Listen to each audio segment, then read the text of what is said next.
Assalamualaikum warahmatullahi wabarakatuh. Alhamdulillahirabbil alamin. Assalatu wassalamu ala asrafil anbiya'i wal mursalin wa ala alihi wa sahbihi rasulillahi jema'in.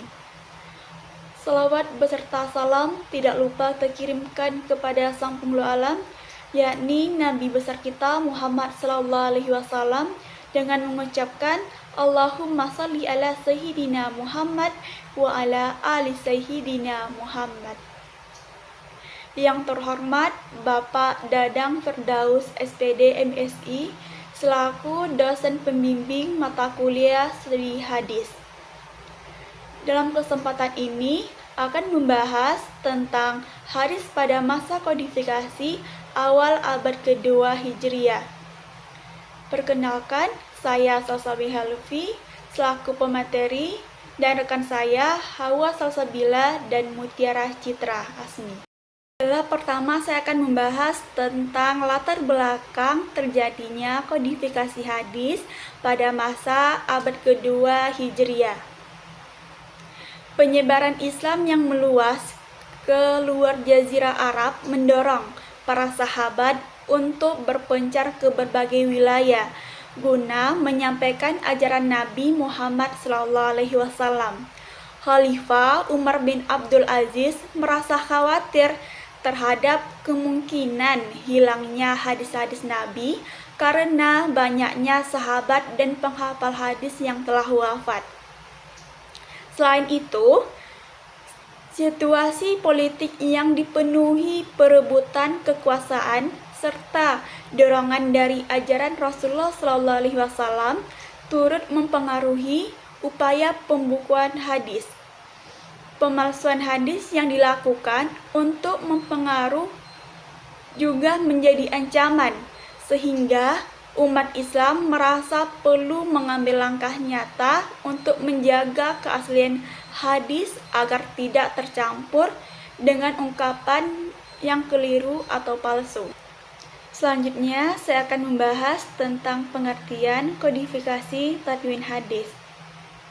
Tadwin hadis berarti pembukuan atau penulisan kodifikasi hadis Rasulullah SAW.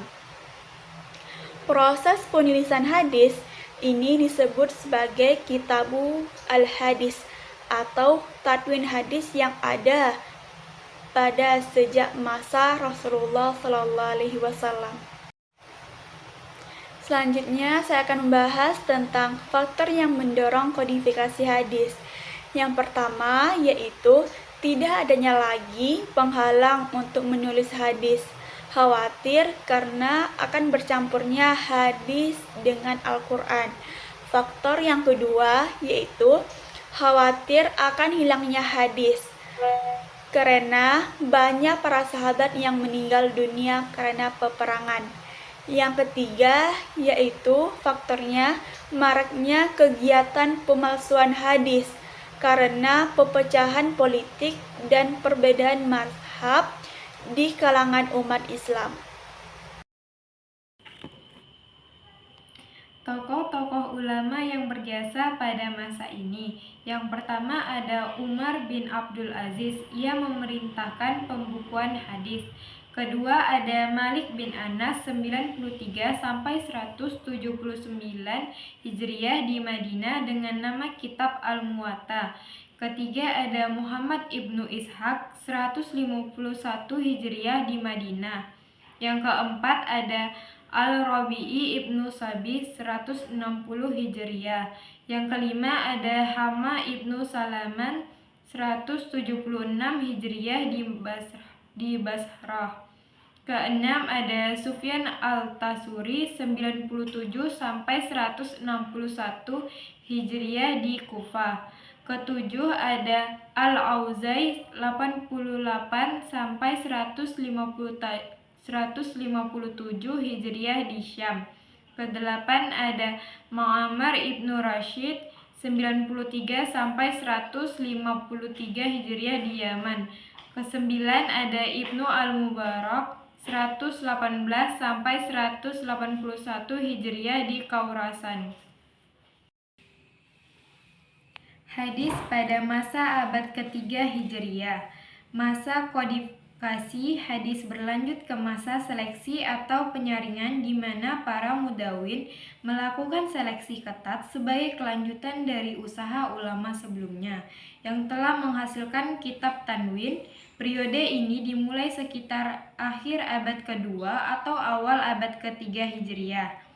Pada masa pemerintahan dinasti Abbasiyah, munculnya periode seleksi ini disebabkan oleh ketidakmampuan pada periode tanwin untuk memisahkan hadis yang berasal dari sahabat atau mauquf dan tabi'in atau maqtu dari hadis yang berasal dari Nabi Muhammad SAW marfu. Selain itu, banyak hadis yang dhaif tercampur dengan yang sahih.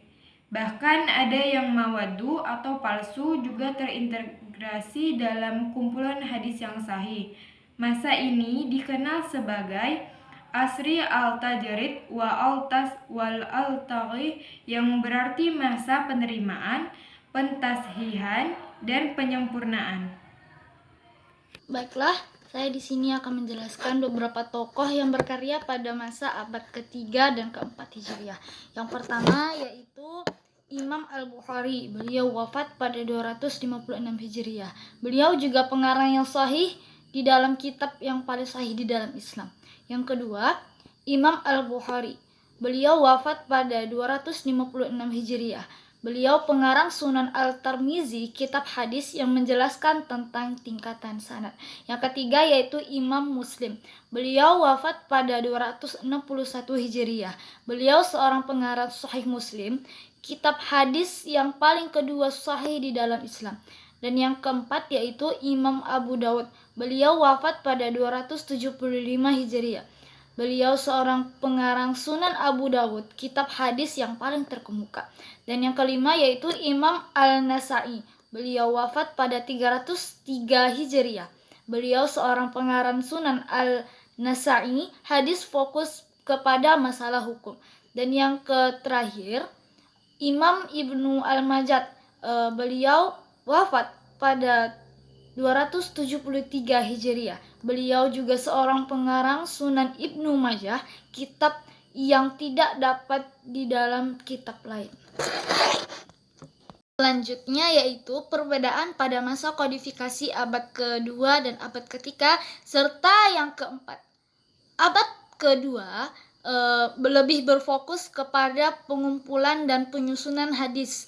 Lalu mulainya pengumpulan hadis secara sistematis terdapat pada abad kedua. Sedangkan abad yang ketiga, puncak kodifikasi dan pengumpulan hadis dan lebih berfokus pada pengembangan hadis dan penulisan kitab yang hadis yang sahih.